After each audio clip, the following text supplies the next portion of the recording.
तो आज शुरू करेंगे माइकल फैराडे का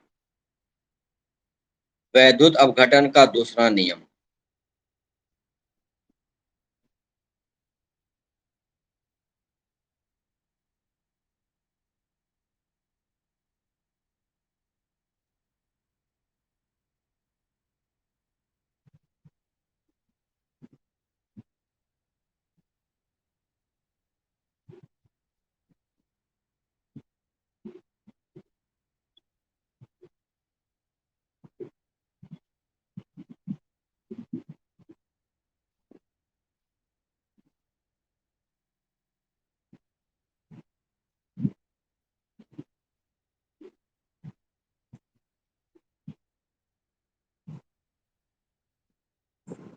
चलो अभिषेक पढ़ना शुरू करो।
बस बस। ठीक है। फैराडे का जो दूसरा नियम है, ये जो है, जब विद्युत धारा समान मात्रा, याद रखना, इसको लिख देते हैं हम थोड़ा सा छोटा करके।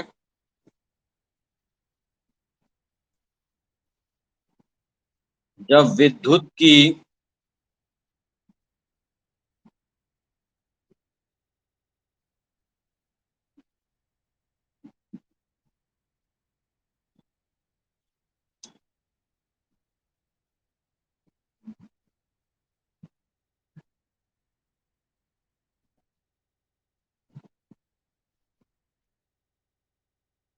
समान मात्रा विभिन्न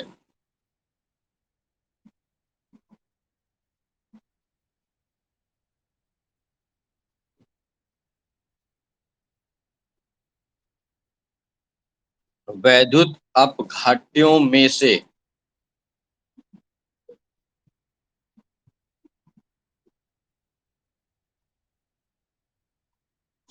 प्रवाहित की जाती है,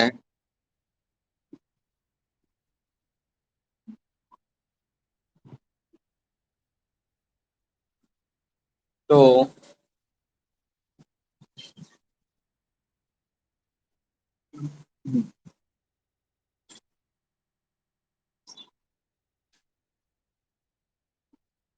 इलेक्ट्रोडों पर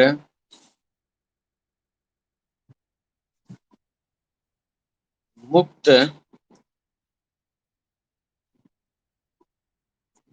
विभिन्न आयनों के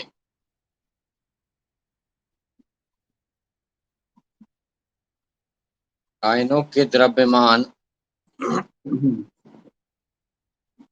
उनके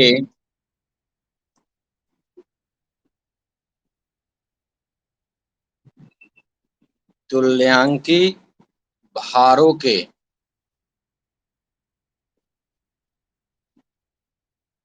समानुपाती होता है।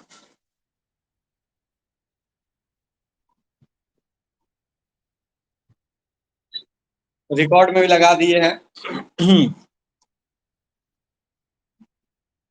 समानुपाती होता है, ठीक है। अब देखो, उस समय सिर्फ 2 ही विलयन लिया गया था, कॉपर सल्फेट और जिंक सिल्वर नाइट्रेट, ठीक है। समझेंगे इसका पहले थ्योरी को। एक या एक से अधिक वैद्युत अपघट्य लेना है,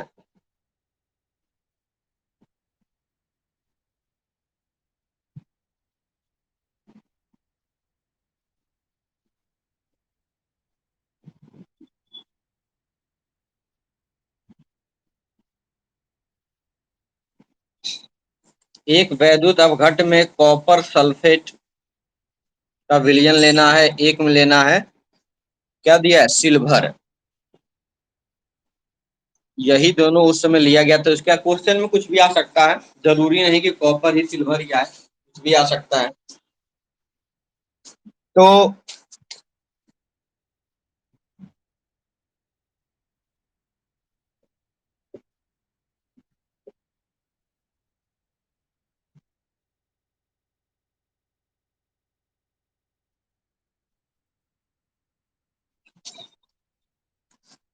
ये जो है आपका दोनों वैद्युत अपघट्ट में क्या है, समान विद्युत धारा है, मतलब आवेश समान है। दोनों में Q का मान क्या है, सेम है। तो मान लो ये पहला वैद्युत अपघट्ट है, ये दूसरा वैद्युत अपघट्ट है, ठीक है। तो हम बताए थे आप लोग को कि W पहला के लिए तो W1 हो गया Z1 इंटू Q1 हो गया, और दूसरा के लिए क्या हो जाएगा, W2 अब हम आपको बता चुके हैं, माइकल फैराडे बताए थे कि इसमें समान विद्युत धारा की मात्रा दी जाती, मतलब Q1 और Q2 क्या हो जाएगा, बराबर हो गया। तो Q1 बराबर क्या हो जाएगा जी, W1/Z1, और Q2 बराबर हो जाएगा W2/Z2। अब क्या करेंगे हम लोग, Z बराबर हम जानते हैं, फॉर्मूला बताए थे, X/N गुना F। तो दोनों में Z का वैल्यू पुट कर देंगे, ठीक है। पहले इसको लिख देंगे अच्छा से करके, W1/W2, फिर क्या हो जाएगा Z1। तो Z1 का वैल्यू क्या हो जाएगा बाबू, X गुना बटा X1/N1 गुना F। यहाँ भी हो जाएगा X2N गुना F। तो F कैंसिल, अगर मोल सेम है तो मोल भी कट गया। तो फॉर्मूला क्या हो गया, W1/W2 X1/X2। यही माइकल फैराडे का दूसरा नियम है। इस क्वेश्चन जैसे अगर पुट करेंगे बन जाएगा। X1 X2 क्या है, परमाणु द्रव्यमान है,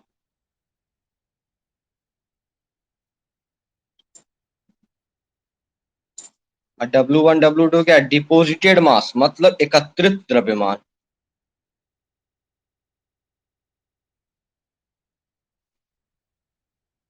चलो हो गया।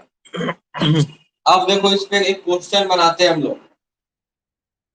एनसीईआरटी का एक क्वेश्चन दिया है, लास्ट क्वेश्चन न्यूमेरिकल जो है, पेज नंबर है आपका 93, 93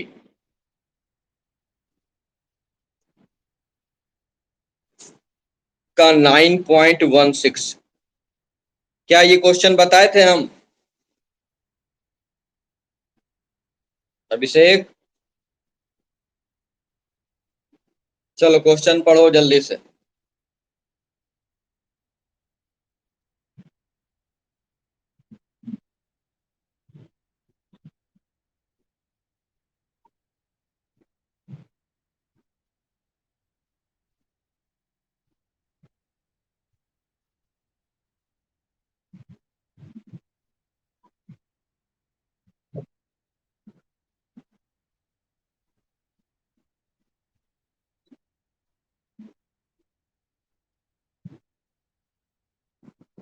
चलो देखो कैसे बनेगा, डायग्राम बना लो, डायग्राम नहीं मिलेगा कहूँ भी।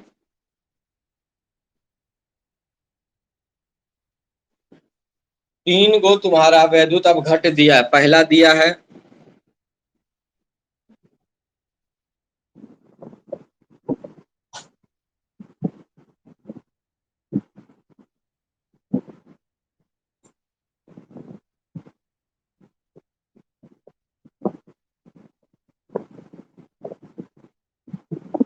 तीन वैद्युत अपघट है आपका, ए, बी और सी। तो हम बता दिए थे Q इक्वल टू होता है आई टी। तो तीनों में Q का वैल्यू सेम होगा, मतलब I भी सेम होगा और T भी, तीनों में क्या होगा, सेम होगा। तो इसमें किसका वैल्यू दिया है, इसमें वैल्यू दे दिया है B का, मतलब Ag का वैल्यू दे दिया है, Ag का W का वैल्यू दे दिया है, कितना दे दिया है भाई, 1.45 ग्राम। ठीक है, सबसे पहले हम B का वैल्यू निकाल लेते, क्या क्या दिया है क्या नहीं दिया है। पहले B का निकालेंगे, B मतलब AgNO3। फॉर्मूला हम लोग जानते हैं, W equal to, Michael Faraday बताए थे, X गुना I गुना T बटा वैलेंसी गुना 96,500, है ना। तो सब का वैल्यू हमको दिया हुआ है, बस हमको T नहीं पता है, तो T निकालेंगे।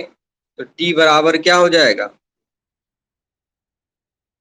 W गुना वैलेंसी गुना 96,500 बटा X गुना I।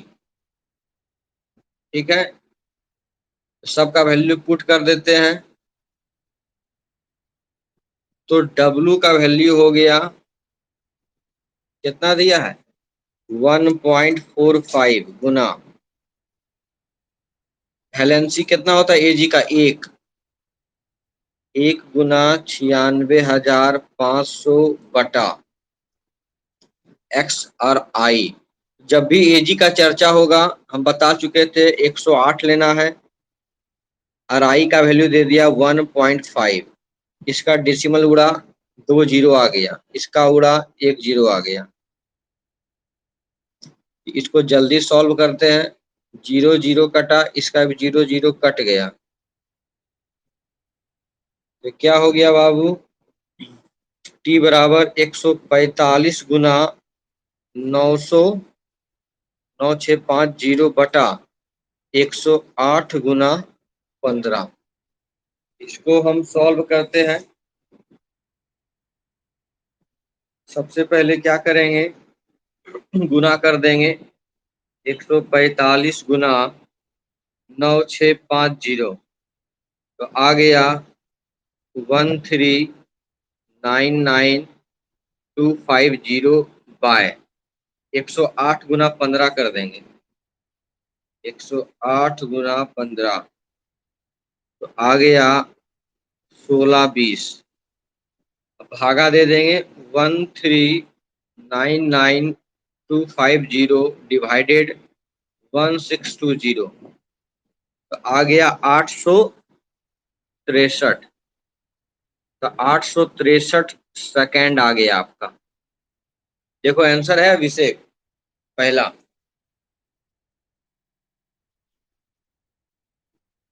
तो इसको भागा दे देंगे 60 से, तो आ जाएगा 14, देखो दिया होगा 14.39 दिया है।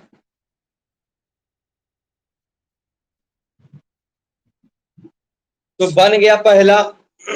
अब इसी में पूछ रहा है कि आपका जिंक सल्फेट और कॉपर सल्फेट का द्रव्यमान भी क्या होगा। तो अब निकालते हैं ZnSO4 का, ए का, तो क्या होगा W। ठीक है बाबू, Zn का द्रव्यमान जानते हैं हम लोग 65 गुना I सबका वही होगा, T भी वही हो जाएगा। Zn का बताए थे वैलेंसी 2 होगा, 96,500। इसको सॉल्व कर लीजिए जल्दी से एकदम। 65 गुना 15 गुना 863, ये टोटल गिना इतना हो जाएगा। इसको डिवाइड कर देंगे तो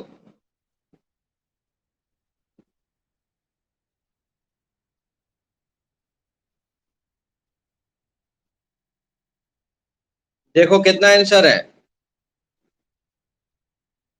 0.43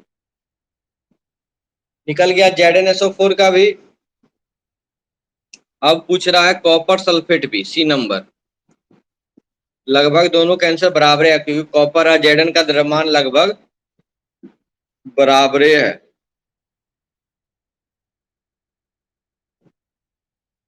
अब तीनों में याद रखना ये तो समान होगा, काहे सर, क्योंकि Q सेम होता है।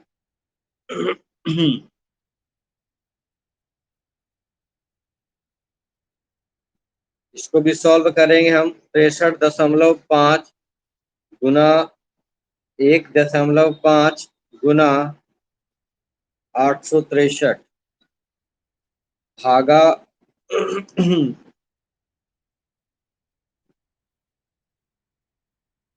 इसका आ गया 0.42 ग्राम।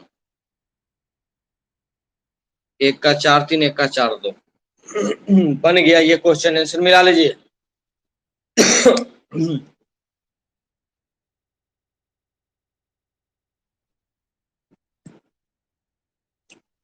ये क्वेश्चन थोड़ा सा टफ था। ये आपका IIT JEE में आता है, नीट में भी आता है इस टाइप का क्वेश्चन।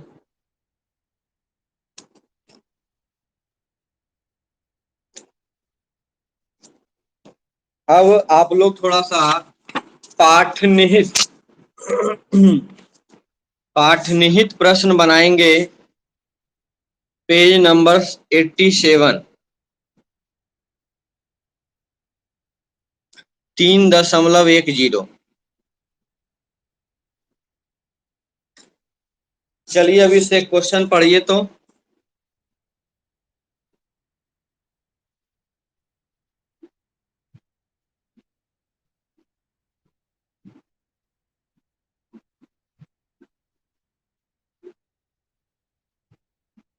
बनाया था ये क्वेश्चन, चलो देख लो। यहाँ हम जानते हैं Q इक्वल टू क्या होता है, IT, और Q इक्वल टू क्या होता है, NE। तो हम क्या लिख देंगे, IT बराबर क्या लिखेंगे, NE। तो पूछ क्या रहा है इसमें, कितने इलेक्ट्रॉन, मतलब N पूछ रहा है। तो N बराबर क्या हो जाएगा, IT बटा E, मतलब एक इलेक्ट्रॉन का आवेश। तो I का वैल्यू दे दिया है 0.5, समय दे दिया 2 घंटा। इसको चेंज कर लेंगे मिनट में, तो क्या हो जाएगा जी, 2 घंटा को मिनट में जो 2 गुना 60 हो जाएगा ना। इलेक्ट्रॉन का आवेश हो गया 1.602 गुना 10 के पावर -19। चलो जल्दी से तुम लोग इसको सॉल्व करो तो।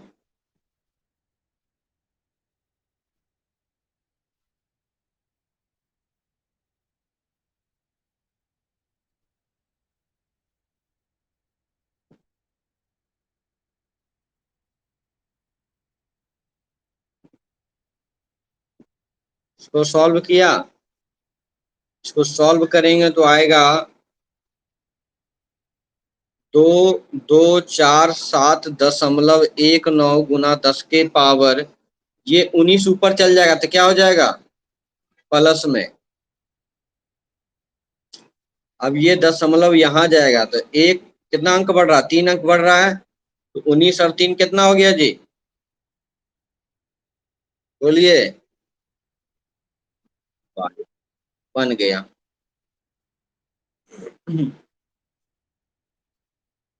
3.12 भी पाठ निहित का देख लेते हैं जल्दी से।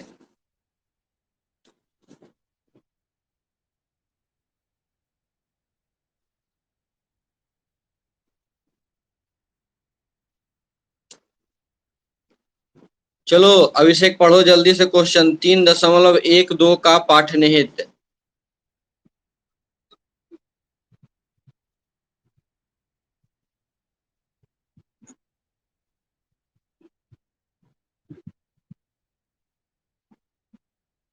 जब देखो जब भी क्वेश्चन आता है स्टूडेंट लोग डर जाता है। अब बहुत इजी क्वेश्चन ही सब रहता है, समझ गया ना।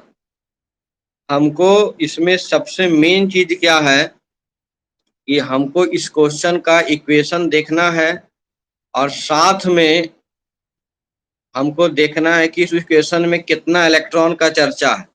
कितना है बाबू? 6। तो Q इक्वल टू क्या बताए थे? NF। तो क्या हो गया? Q equal to 6F answer. सारा न्यूमेरिकल हो गया आपका इस चैप्टर का लगभग समाप्त। उसके बाद देखो टॉपिक क्या है? अपघटन उत्पाद। ये थ्योरी का चीज है, हम बता चुके थे कि कोई भी धनायन जो है वह जाएगा कैथोड की ओर और कोई भी ऋणायन जाएगा एनोड की ओर। तो कल से पढ़ाई होगा बैटरिया, पेज नंबर 87 याद रखना। आप 2 दिन में या 3 दिन में चैप्टर खत्म हो जाएगा। हाँ भाई सब खत्म कर देंगे बाबू। चलिए।